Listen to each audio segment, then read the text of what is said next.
Muito bem, Neemias, Rafael, Neemias capítulo 2, eu vou ser breve, tá? Neemias capítulo 2, verso 4 e 5, e depois o 17, o 18 e o 19. Neemias capítulo 2, verso 4, diz assim, tá? Neemias, está lá na parede.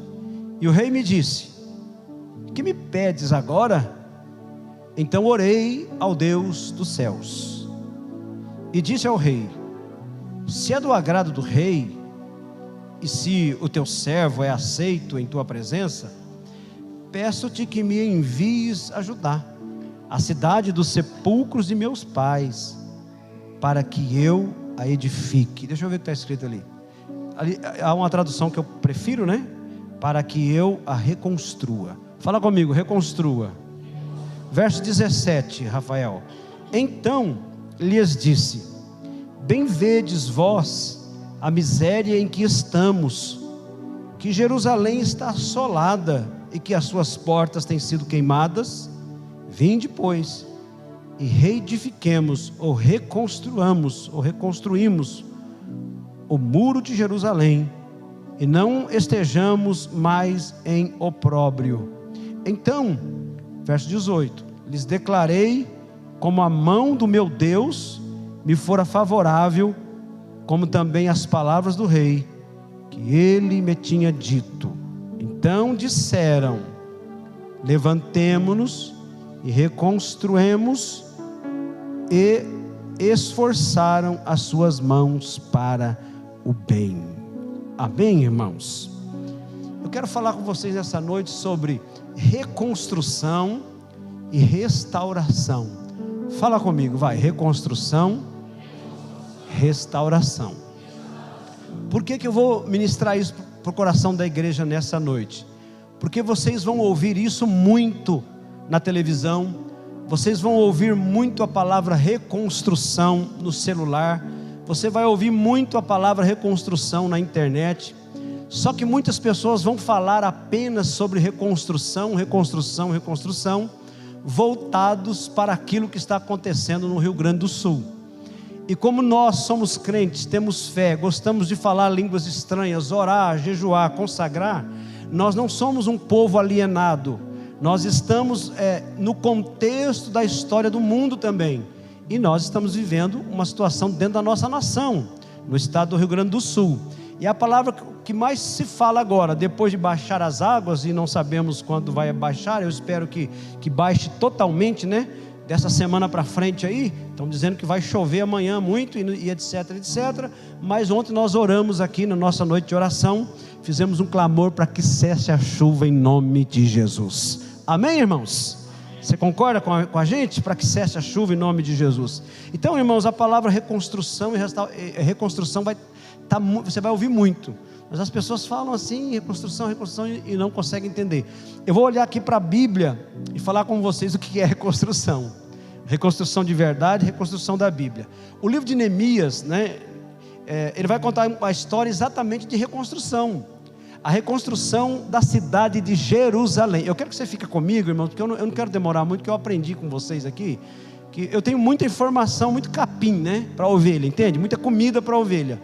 Mas não é entregando muita informação que a gente vai ter a qualidade. Então eu quero ser mais sucinto, eu espero. Às vezes o Espírito Santo leva a gente para orar e etc. Aí eu demoro mais, eu não consigo sair disso. Mas pelo menos como informação eu quero a atenção dos irmãos. E obrigado por isso, porque a gente senta, estuda e tal, e quer entregar o melhor, né? Igual o professor lá na escola. E o cara fica lá no celular e o professor ensinando, querendo que ele tira 10, ele tira 0, porque não prestou atenção. Então, muito bem, o livro de Neemias vai falar de reconstrução de Jerusalém, depois do povo de Deus estar exilado. Um povo foi para o exílio babilônico e um pouco ficou em Jerusalém. E Neemias está ali, né, exilado. Mas aí vem alguém lá das terras de Jerusalém, Hanani ou Anani, é do povo de Neemias. E Neemias pergunta: como é que está a terra dos meus pais? Como é que estão os restantes que ficaram lá? Olha para mim, irmãos, na Bíblia você vai ouvir sempre isso: um pouco, um restante, sabe assim, o dízimo, aqueles que estão vivendo uma situação separada, específica na Bíblia. Então eles estão lá, e Neemias recebe a seguinte notícia: está mal. A cidade está destruída, destruíram as portas, destruíram os muros. Eu podia ler tudo isso que eu estou falando na Bíblia, eu não posso, irmão, senão eu ia até o capítulo 6, talvez alguma coisa eu leia, tá? Acredita em mim, depois você confere lá, você lê de noite, na sua cama e de manhã na sua casa, enfim, no seu café, sei lá, mas leia. E então, Neemias então fica triste de ouvir essa mensagem, e eu quero dizer para você o seguinte, é interessante Neemias, sabe por quê? Porque Neemias não é assim, o livro de Neemias não fala assim, ó, e disse Deus a Neemias, e a Bíblia não fala isso, levanta Neemias agora e vai livrar o meu povo, não existe isso. Mas irmãos, olha o que eu descobri aqui no capítulo 2 ainda, e o verso 12, diz assim, e de noite me levantei, ele já estava na cidade, eu e poucos homens comigo, e não declarei a ninguém o que o meu Deus me pôs no coração para fazer em Jerusalém. Amém, irmãos? Então essas coisas assim que eu vai descobrindo na Bíblia, lendo e abrindo o coração, nós não vemos um chamado missionário específico assim, dizer, e Deus disse a Neemias, levanta-te, homem valente, como ele falou com o Gideão, por exemplo. Ele está dizendo assim que o que o meu Deus pôs no meu coração. Porque, irmãos, você não precisa receber um anjo do céu para uma informação missionária, para um chamado. Basta você ter entregue e aceitado a Cristo, que o Senhor já vai começar a ministrar na sua vida, na sua alma, no seu espírito, no seu coração. Amém, amados? É preciso só estar voltado para aquilo que Deus quer, que Deus deseja. Neemias estava muito bem. Sabe quem ele era, irmãos? Na ordem do dia, ele era simplesmente o copeiro do rei. Você acha que ele não metia a mão lá na fatia do pão, no vinho do rei? Claro, ele dormia bem, comia do bem, do melhor. Ele estava lá, ele podia estar na melhor do que ele quisesse. Mas olha o coração de Neemias, isso que eu acho lindo na Bíblia. E principalmente, irmãos, quando se fala das coisas de Deus, a gente tem que estar sensível. Aí eu vou falar do nosso contexto, né? Aqui fazendo um parênteses. As coisas da igreja, irmão. As nossas coisas da igreja, o Edson e os líderes aqui foram muito felizes. Você viu as coisas da igreja, os jovens, são coisas da igreja. O louvor, eu falo para o Patrick, Patrick, o pastor está muito feliz com o púlpito, com os ministros de louvor, com o púlpito. Eu vejo santidade no altar, irmãos. Então nós temos que preocupar, porque Deus conhece o meu coração. E quantas vezes vocês viram Deus falar comigo assim, eu conheço o seu coração? Eu já ouvi muito Deus falar isso comigo, no particular. Às vezes alguém chega no meu ouvido, conhece o meu coração, fora daqui, etc. Assim é comigo e assim é com você, irmão. Deus conhece a intenção do nosso coração. Amém, queridos? Vamos dar uma salva de palmas para Jesus aí, por favor. A Ele toda a honra, toda a glória e todo o louvor. Então eu queria colocar essa sensibilidade. Só nós podemos ter essa sensibilidade com Deus, gente. Só nós que já aceitamos a Jesus temos uma história espiritual. Os outros estão desligados, estão falando de construção ou de reconstrução do Rio Grande do Sul. Eu vou dar um exemplo assim, porque às vezes, irmãos, eu fico um pouco querendo ensinar os irmãos que a gente precisa ser mais sábio nas coisas que a gente vê e ouve no mundo. Você quer ver eu dar um exemplo para você? Eu saí de casa agora de tarde, né, para vir para a igreja um pouco antes. O que estava acontecendo na Rede Globo? Vamos ver, quem estava aí vendo? Pastor, só você que estava assistindo a Globo. Até parece. O que estava acontecendo na Rede Globo? Fala aí. Alguém falou ali, ó. Estava tendo jogo, né? Estava tendo jogo dos artistas, os antigos jogadores de futebol. E o pastor fica ligado nessas coisas. Para arrecadar fundos para o Rio Grande do Sul. Beleza, irmãos? É bom ou não? Palmas para aí. Vocês são lindos. Palmas é a expressão que eu falei. Eu não pedi palma, mas está tudo bem. Palma para eles. Mas você acha que eles estão com esse coração todo assim? Eu vou dizer que também, para não pecar contra ninguém. Eu vou dizer que também. Mas sabe qual é a estratégia? Vamos ver se alguém saca e fala agora. Marketing, primeiro lugar no Ibope. Se eu trouxer Ronaldinho Gaúcho, até na igreja aqui vai lotar de gente, ele nem crente é. Então eles só estão trazendo marketing, que conversa, só vai enganar trouxa. Os crentes sabem que estão ligados em Jesus, não engana não. Eu vou dizer, pelo menos eu. Vamos falar assim com autoridade? Amém, irmãos? Então não se deixa levar, irmãos, pelas coisas lá fora, Por isso que o pastor fala, viu, Edson, dá ouvido para o seu pastor. Eu falo assim, né? Meu irmão, dá ouvido para o seu pastor, pelo amor de Deus. Estou ensinando o que é a gente estar com o coração voltado para Deus. E eu não sou contra quem faz isso, eu estou mostrando o que eu estou vendo. E Neemias está vendo, só que ele tem o coração dele. Ô Joãozinho, você vai e volta, crente, eu quero que você escuta a pregação. Você não tem a bexiga ao pastor, né? Você é muito jovem, meu filho. Por que o pastor faz isso? Porque conhece. Aí, irmãos, coração sensível, voltado para Deus. Deus vai falar, Deus vai orientar, Deus vai ministrar. E ele está dizendo assim, vai ter que ser eu mesmo. E ele começa a ficar triste. Olha que interessante, parece que o chamado de Deus vai deixar o homem triste. Olha só, irmãos. Mas ele fica triste, ele começa a chorar, ele perde o semblante. Você já viu o seu pastor triste na igreja? Não responde não, que eu sei que sim. Meu pastor está diferente. Eu estou ligado com Deus, até na tristeza. Eu não estou falando de mim, eu estou falando de quem está ligado. Eu estou falando eu como exemplo. Até o rei percebeu. Neemias, você está triste? Por que você está triste? Mas meu rei, como é que eu não ficaria triste? A minha terra é um cemitério dos meus pais. Está destruído os muros, está destruída a cidade, destruídas as portas. Esse negócio está feio lá. E aí, irmão, sabe o que é interessante? Quando ele soube que a terra dele estava desse jeito, ele começou a ter um motivo para orar. Fala comigo, motivo para orar. Hoje de manhã eu fiz parar um pouco aí a reunião de manhã, porque o pastor Daniel falou que Daniel leu o livro de Jeremias sobre os 70 anos de cativeiro, que eu acho que é importante eu pegar essas revelações para mostrar para a igreja no todo. E quando ele entendeu as 70 semanas, ele falou, opa, cumpriu as 70 semanas, o que vai acontecer com a gente? Ele começou a orar, irmão. Aí pensa na oração de Daniel. O cara começou a orar porque estava dentro do propósito de Deus. Na hora que ele começou a orar, Deus começou a revelar, trouxe simplesmente a revelação das 70 semanas, não dos 70 tempos de cativeiro, mas das 70 semanas, revelou o futuro para ele. Ele teve motivo para orar, irmãos. Neemias também. Neemias estava comendo, bebendo e dormindo do melhor, mas a terra dele não estava assim. E ele teve um motivo para orar.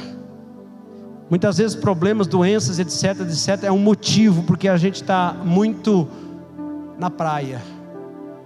E é preciso às vezes vir um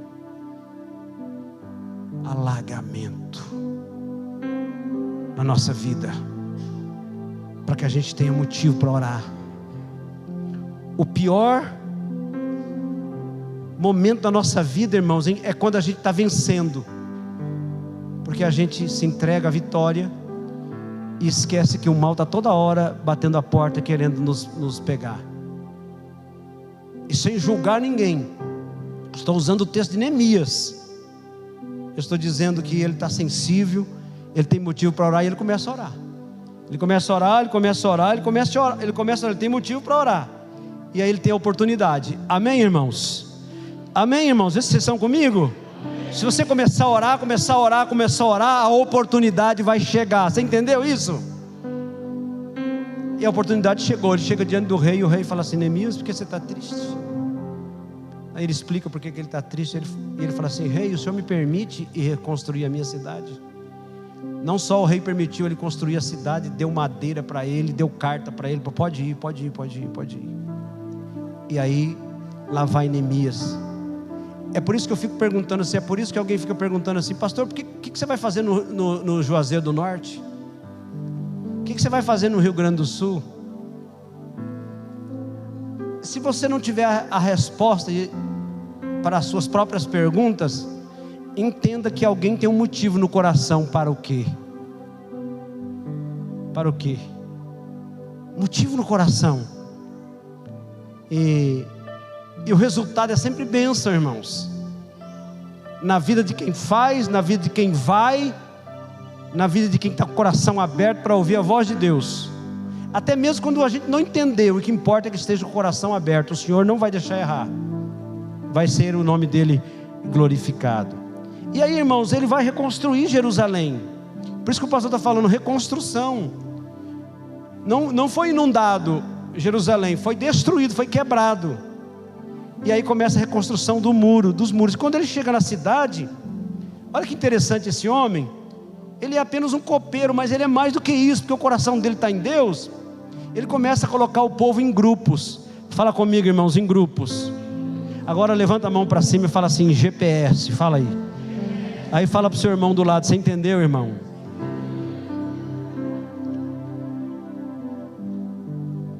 O Neemias, que é copeiro do rei, só serve café e vinho. Agora o homem tem uma inspiração de Deus, ele cria GPS para construir a cidade, as muralhas, e reconstruir a cidade. Pode buscar o menino lá, conversar com ele, deve estar com vergonha de voltar aí. Alguém diácono, faça isso que eu estou pedindo, por favor. Mas educa ele, porque é toda vez. A gente ama e não adianta, ué. Então, irmãos, então ele levanta um grupo, e sabe o que é interessante? O povo vai dar ouvidos. E daí quando dá ouvidos, fica mais fácil de conduzir. Quando dá ouvidos, fica mais fácil de unir.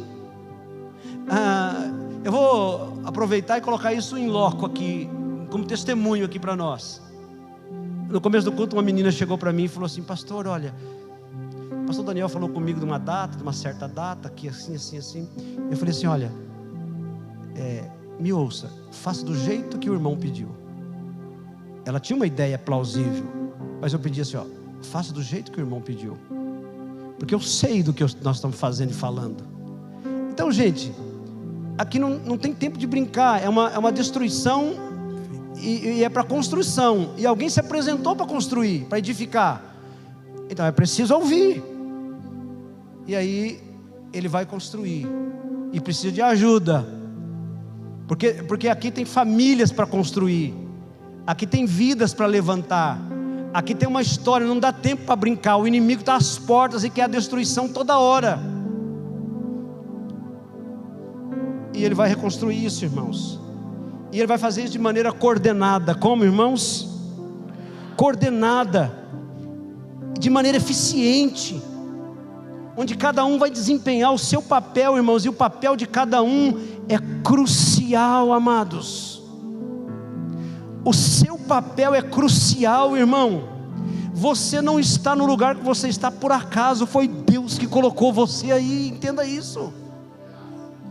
Irmãos, esse ano eu faço 60 anos.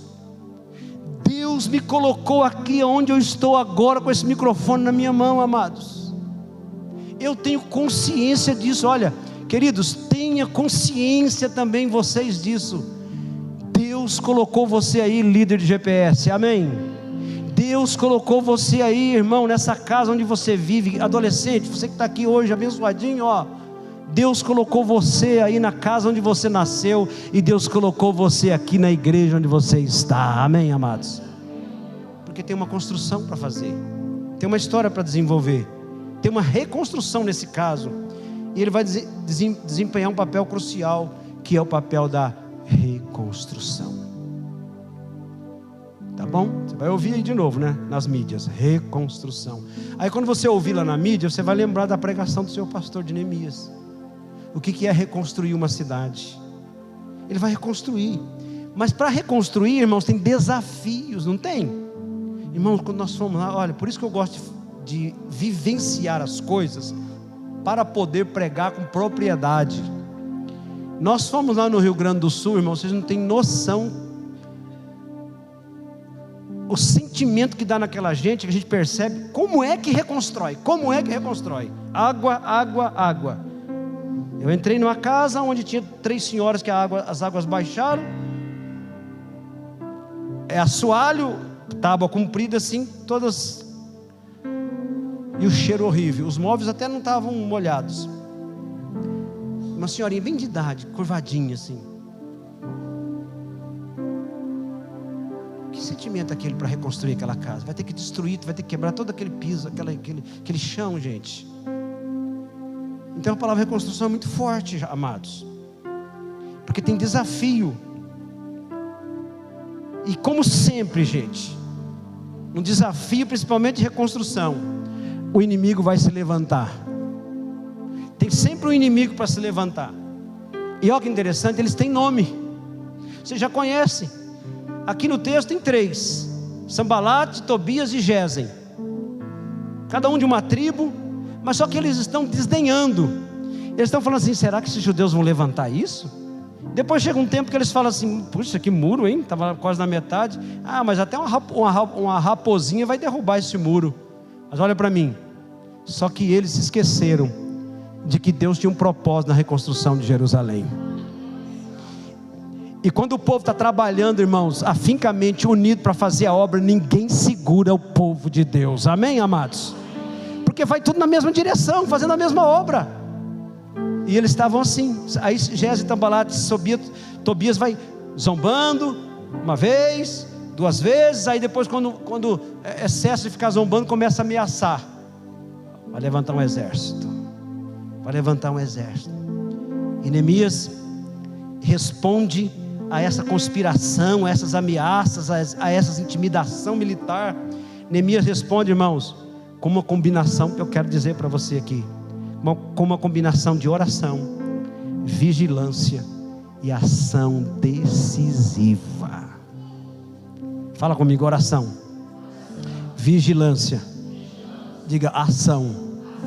Está vendo, irmãos? Porque Neemias já começa para reconstruir orando, e ele vigia, porque o inimigo está às portas, mas não para de agir, de fazer a obra de Deus, de fazer as coisas, gente, de executar as coisas, aquilo que Deus colocou na nossa mão, aquilo que está orientado pelo menos para fazer. E ele instruiu, irmãos, o pessoal a trabalhar e de vigiar. Ele foi instruindo, a ameaça era grande. Irmãos, chegou um momento que eu até me arrepiei, assim como diz o pastor José, quando eu entendi assim, o texto vai dizer assim, ó, eu consigo colocar dessa forma: o pessoal foi construindo um muro, irmãos, e o inimigo começou a ameaçar, né? Eles vigiavam de noite e trabalhavam de dia, não dormia. A impressão que eu tenho é que a colher de pedreiro estava na mão esquerda e a espada do guerreiro estava na mão direita, mas eles continuavam fazendo a obra de Deus. Vocês acham que aquele povo do Rio Grande do Sul está dormindo direito, irmão? Quem estiver dentro daquela casa lá, chover um pouquinho, eles já estão acordados para não deixar a casa ir. Outros, como eu vi lá, eles estão acordados para não deixar os invasores, os inimigos, literalmente pessoas, para não entrar lá, levar televisão e etc, os bens daquela casa. Você está vendo? Só que a gente, como graças a Deus a gente vive uma vida folgada, abençoada, a gente não se atenta. Mas no Rio Grande do Sul a coisa está assim, irmão, tem que ficar acordado, porque senão o ladrão vai entrar. Tem que ficar vigilante, porque senão a chuva vai chegar de novo. Tem que ficar vigilante, porque senão o rio vai transbordar novamente. Então, irmãos, a gente tem que trabalhar e tem que guerrear, tem que orar, tem que vigiar e tem que agir. Então a construção estava indo bem, a construção está indo bem. Só que é o seguinte, olha para mim, é aqui que eu queria chegar também. Não basta apenas, irmãos, cimento, cal e tijolos. E aí eu não sei se eu estou mandando um recado para o Rio Grande do Sul, para o Brasil, para o planeta. Eu estou dando um recado bíblico. Não basta apenas tijolos, cimento e etc, de material de construção, porque a restauração mais importante é a restauração espiritual. Aliás, sabe por quê que a cidade estava destruída? Sabe por que os muros estavam quebrados e as portas tinham sido queimadas? Porque o povo deixou de adorar a Deus como deveria, abandonou a sua vida espiritual. Então o natural veio sobre a sua vida. Entende, irmão? Nossa, pastor. Então com isso eu posso dizer, por que não, num contexto bíblico e principalmente espiritual, muitas coisas porventura podem estar acontecendo na sua vida, na nossa vida, porque nós abandonamos o espiritual, irmãos. Então naturalmente as coisas naturais vão vir sobre a nossa vida, mas o problema é o espiritual. Cara, é um tipo de coisa que eu tenho que repetir. que repetir para ver se, porque algumas pessoas precisam, irmão, ouvir isso. Talvez você não, mas algumas pessoas precisam. Tem coisa que está acontecendo na sua vida, irmãos, porque você quebrou um princípio. Ai, pastor, o duro é que eu sou o pastor para dizer isso. Irmãos, não quebre princípio com pastores, não toque na unção pastoral, amados. Deus é que vai fazer a defesa. Não toque líder de louvor, ou membros do grupo de louvor. Não toque no princípio da autoridade do líder. Deus vai tratar com você. Ou não somos crente? Deus vai tratar com você. Não toque, para não dizer que sou eu, né? Não toque no princípio espiritual na vida do pastor Daniel, irmão. Deus vai pegar você. Aí vai acontecer coisa na sua vida e você não vai conseguir perceber. Cara, eu fiz algo que eu não devia fazer. Eu tenho que ir lá pedir perdão para aquele irmão. Irmão, e não precisa ser só com liderança. Mutuamente, cuidado. A igreja Shekinah, nós estamos num nível, irmãos, que a gente capta isso. Ninguém está dizendo para ser escravizinho ou limpar o chão de ninguém, que jogar tapete vermelho para o seu pastor. Vocês sabem que eu detesto essas bajulações comigo aqui. Tem um irmão na igreja que vem aqui conversar comigo, e ele fala certas coisas, irmãos, maravilhoso, que eu vejo princípio bíblico, e eu falo assim: sabe por que eu concordo com a sua palavra, filho? Porque eu vejo que você pegou o princípio bíblico, não é bajulação, que eu ia sentir, eu não ia gostar disso. Eu estou trazendo um contexto de reconstrução, irmãos, mas com o princípio de coisas espirituais, vocês estão entendendo?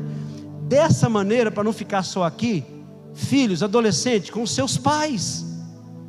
Não quebre princípio com os seus pais de desobediência. Deus vai tratar, vai pegar você, irmão. Adolescente, escuta os seus pais. Não esqueça que você vai ter uma historinha para desenvolver na sua vida. E aí, aquilo que você construiu vai colher na sua vida. Cara do céu, se eu soubesse que eu ia pregar desse jeito, eu tinha escrito lá em casa. Entende, irmãos? Igreja Shekinah, é disso que eu estou falando. Jerusalém está sofrendo por causa disso. Quebrou o princípio com Deus, agora está escravo, está tudo destruído. Mas Deus tem uma história tão linda.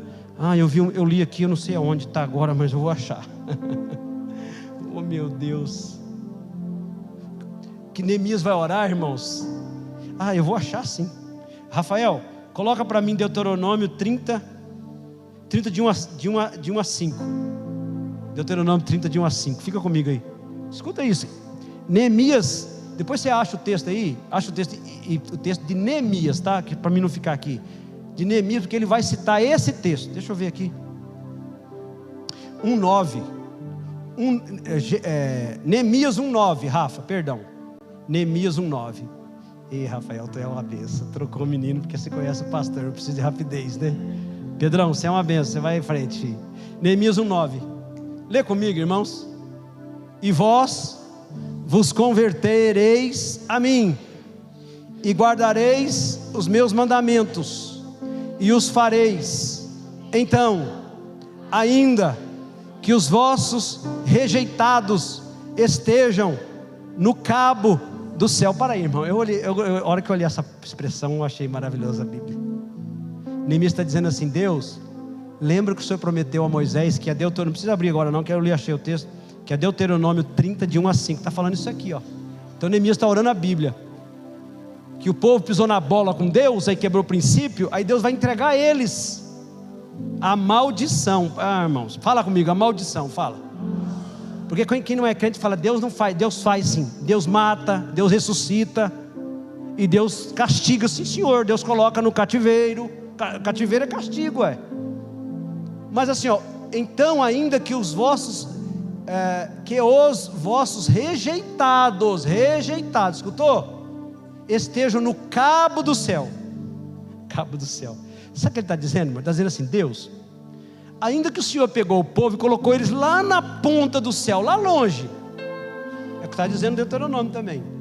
De lá os ajuntarei e os trarei ao lugar que tenho escolhido, para ali fazer habitar o meu nome. Você entendeu, irmão? Ele está dizendo assim: a hora que você pegar, cair a ficha, Israel, e você se voltar a mim, mesmo que eu dispersei vocês até o cabo do céu, irmão. Eu fico pensando, o que é o cabo do céu? Até a pontinha lá longe, eu vou trazer você de volta. Fala para o irmão aí, Deus vai trazer você de volta. Fala para ele, irmão. Você está no cabo do céu? Na terra nós falamos assim, no cabo da boa esperança. Deus vai te trazer de volta. Então, irmão, não adianta você ficar com mimimi, ficar brigando com Deus, ficar bicudo, não vou mais na igreja e tal, cara, você vai só quebrar a cara. Deus vai te trazer de volta, vai colocar um anzol na tua boca, vai te puxar para vem, eu te amo, eu te quero, eu te escolhi, você já me escolheu, está tudo ligado, só está bicudo e brigado, vem, para com isso. Então Ele quer construir, irmãos, restaurar o espiritual. Após construir os muros, Neemias se volta, irmãos, para a restauração espiritual do povo. Uma parte está certa, então vamos lá. O Rio Grande do Sul vai ser reconstruído em nome de Jesus, amém, irmãos? Amém. Mas e restaurado vai ser?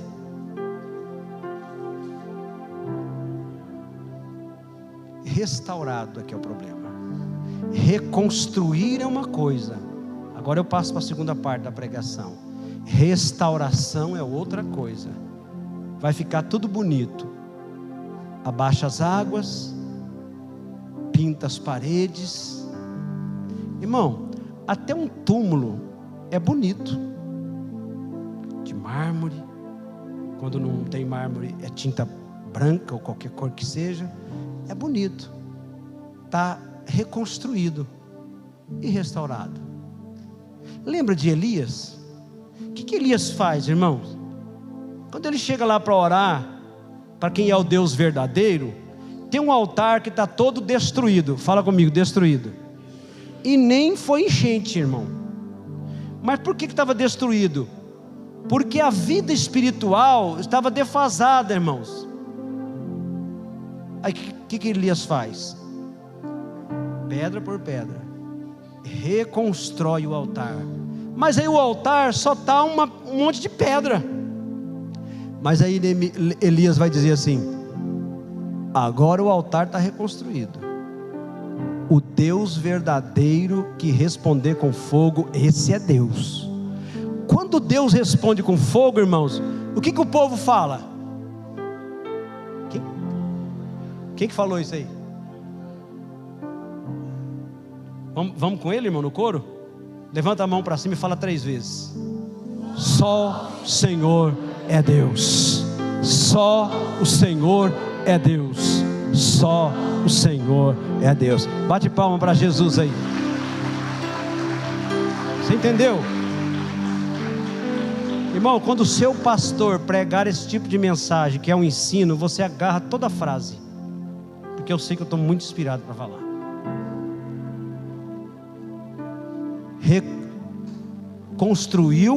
Edificou o altar, reconstruiu o altar e restaura a vida espiritual. Eu pergunto para você se não é verdade na minha vida, na nossa vida. Quando você veio para Jesus, você estava destruído ou não estava? Aí você vem para Jesus, Jesus te reconstrói. Aí Ele vai fazer o quê? Ele vai restaurar o seu interior, a sua vida. Aí você começa a ter uma identidade.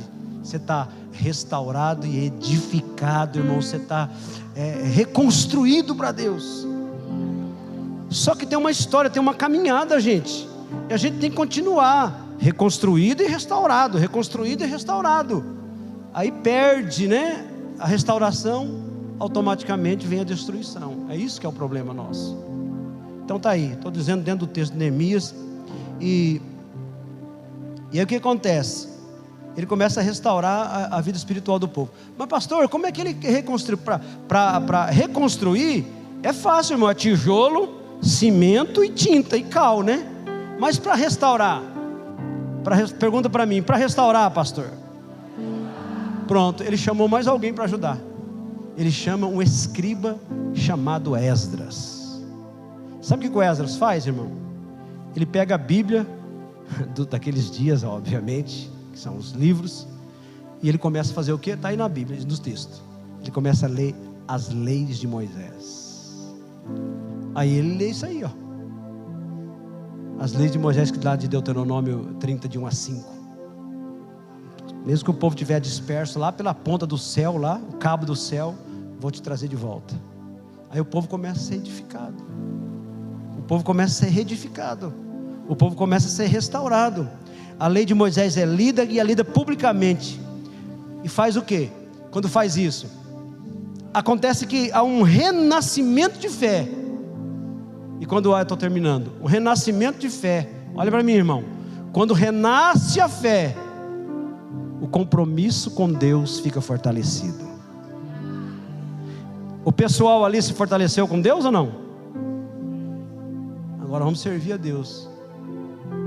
O inimigo se envergonhou, foi derrotado, porque o povo agora tem fé. Gente, olha para mim. E um povo com fé, ninguém derruba,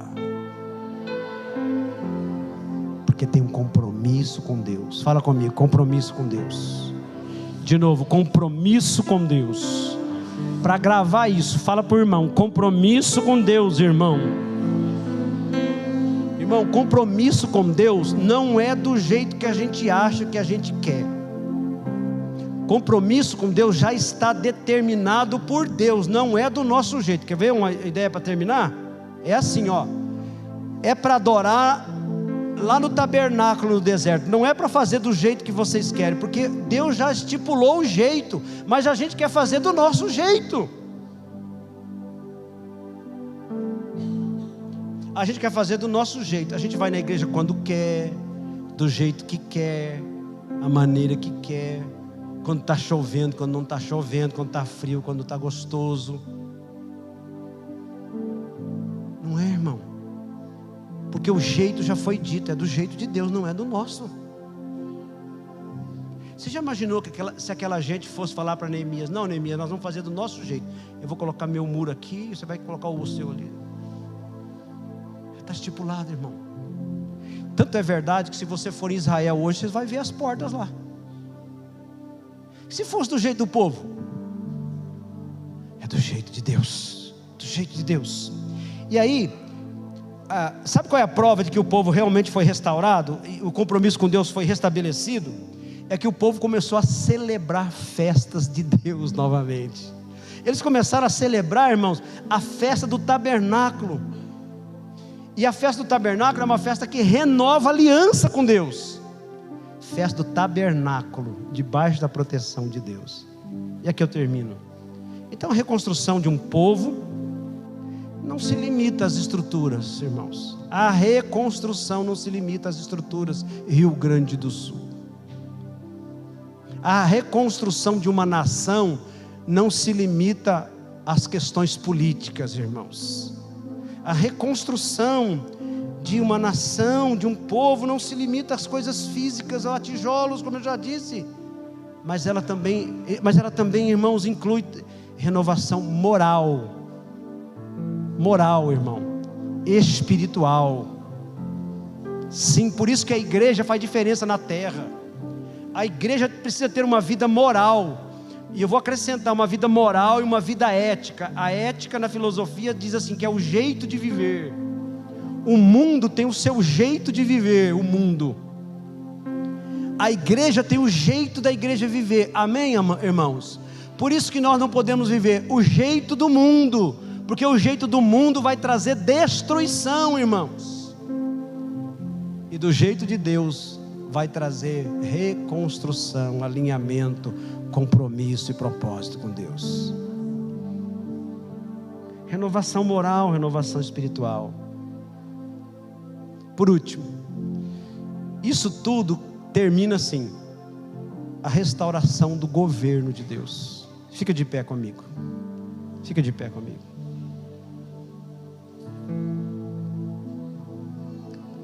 Olha para mim. A restauração do governo de Deus, irmão. Deus deixou de ser Senhor na vida deles. Pode o grupo de louvor subir. Deus deixou de ser Senhor, irmão, sobre Jerusalém. Só que para um coração quebrantado, onde ele estiver, Deus está presente. Estava lá Neemias, lá no exílio, irmãos, exilado. Sabe o que é exílio? Preso. Só que Neemias estava melhor do que os que estavam em Jerusalém, destruídos, porque ele tinha o temor de Deus, mesmo exilado. Você está vendo que conforme a conduta de um povo, até aqueles que estão na presença de Deus pagam o pato? Até aqueles que estão na presença de Deus ainda recebem a influência de um afastamento de Deus. Meu Deus, quanta coisa rica que eu falei com vocês hoje, gente. Quanta coisa rica para a minha vida. A restauração do governo de Deus. Olha para mim. Quando eu falo disso, para você, às vezes as palavras são signos, né? As palavras são signos, aí o entendimento é de cada um, porque isso é signo. Um ponto é um signo, uma vírgula é um signo, 2 pontos é um signo. O governo de Deus, irmãos, eu vou perguntar para você, para a gente encerrar. Quem é que está governando a sua cabeça?